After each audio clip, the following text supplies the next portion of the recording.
गले में मंगल सूत्र ना हो तो हम लोग क्या समझते हैं भाई ये प्लाट अभी खाली। महिलाओं के लिए इस तरीके के शब्द नहीं होने चाहिए और मैं किसी भी गलत बयान का, चाहे वो प्रधानमंत्री जी हों, चाहे वो बाबा जी हों या चाहे राहुल जी हो, मैं किसी भी गलत बयान का सपोर्ट नहीं करती। लेकिन उनका दरबार में तो आप गई हैं। तो क्या हुआ? ये मेरी आस्था है हनुमान जी में, ये मेरी आस्था है बागेश्वर सरकार में।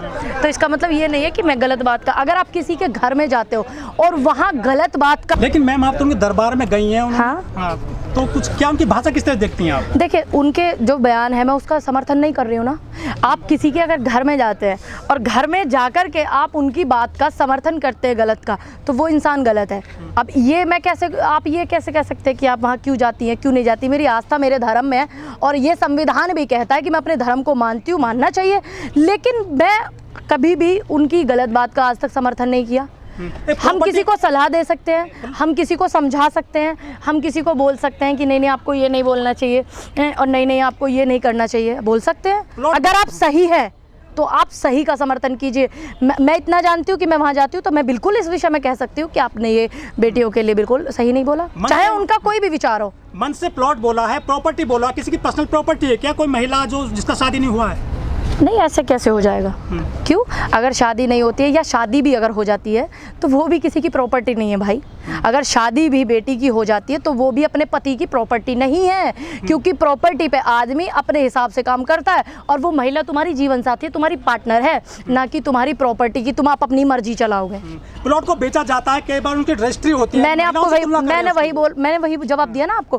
प्रॉपर्टी एक अलग विषय है, ठीक। और वो महिला, अगर आपकी शादी भी हो जाती है, चाहे वो सनातन धर्म के हिसाब से हो या फिर जो है संविधान के हिसाब से हो, फिर भी आप महिला को प्रॉपर्टी के तरीके से नहीं रख सकते। जो विधवा महिलाओं को क्या कहेंगे फिर धीरेन्द्र शास्त्री, जो ये उनसे पूछिए जाकर, वही विचार दे पाएंगे। भाई मेरे यहाँ तो विधवा का बहुत सम्मान किया जाता है, बहुत ज़्यादा माना जाता है कि वो अपने पति के ना होते सोते आज तक अपने पति को मरने के बाद भी पतिव्रता धर्म निभा रही है। अब पता नहीं उनका इस विषय में क्या विचार हो सकता है। बहुत सारे लोग इस बयान की आलोचना कर रहे हैं कि ये महिलाओं का जो है उन्होंने अपमान किया है। देखिए, बिल्कुल मैं यही बोलूँगी, गलत बात को गलत कहना चाहिए। अगर मैंने कोई गलती की, एक बार ऐसा हुआ था कि मेरे को कुछ पता नहीं था कि जमावड़ा किसे कहते हैं, जमा इकट्ठा हो जाना। तो इसको चुनाव में मेरे बहुत ज़्यादा चलाया गया वीडियो को, तो मुझे तो ये पता कि जमात मतलब जमा होना, इकट्ठा होना कोरोना के टाइम में। तो फिर मैंने गलती मानी कि भाई अगर आपके धर्म में इस शब्द को गलत मानते हैं तो मैं आप लोगों से श्रीमद् भागवत गीता की कसम खाकर साफ दिल से बोलती हूँ कि मेरी गलती है, मुझे आप क्षमा कीजिए। तो गलती अगर किसी से हो जाती है तो क्षमा मांगना कोई बुरी बात नहीं है, क्योंकि क्षमा तो राम ने भी मांगी थी और श्याम ने भी मांगी थी, घनश्याम ने भी मांगी, नमो नारायण ने भी मांगी थी। क्षमा मांगना कोई बुरी बात नहीं है। देखिए, जो कथा वो अपने मुख से बयां करते हैं तो वो जो रामचरितमानस में है सेम उसी उस पे चलते हैं। लेकिन जो हंसी मजाक के इस तरीके की चीज़ें, ये हंसी मजाक करना चाहिए एक उसमें दायरे में, वो रामचरितमानस में ये सब कहीं नहीं लिखा। मैं भी रामचरितमानस पढ़ती हूँ। ढोल गवार शूद्र पशु नारी सब ताड़ने के अधिकारी महिलाओं को तो घसीट दिया। देखिए, ताड़ने के अधिकारी, ताड़ना दो शब्द है। एक तो होता है कि हम अपनी सबसे बेशकीमती चीज़ की रक्षा करें या उसकी देख रेख करें। ताड़ना एक, आप गलत ही मत लीजिए, इसका जो है पॉजिटिव नेगेटिव दोनों ही आंसर निकालिए। ताड़न के अधिकारी, तो ऐसा भी है ना कि ताड़ना मतलब देख रेख करना, तो हम अपनी बेशकीमती चीज़ की देख रेख भी करते हैं। तो इसको आप यहाँ भी लीजिए, आप नेगेटिव ही मत चलाइए। लेकिन जिस तरह कह रहे हैं कि सनातन धर्म को मजबूत कर रहे हैं, हिंदू राष्ट्र बना रहे हैं, देखिए महिलाओं का अपमान करके कैसे? देखिए, धर्म को मजबूत करना कोई गुनाह नहीं है।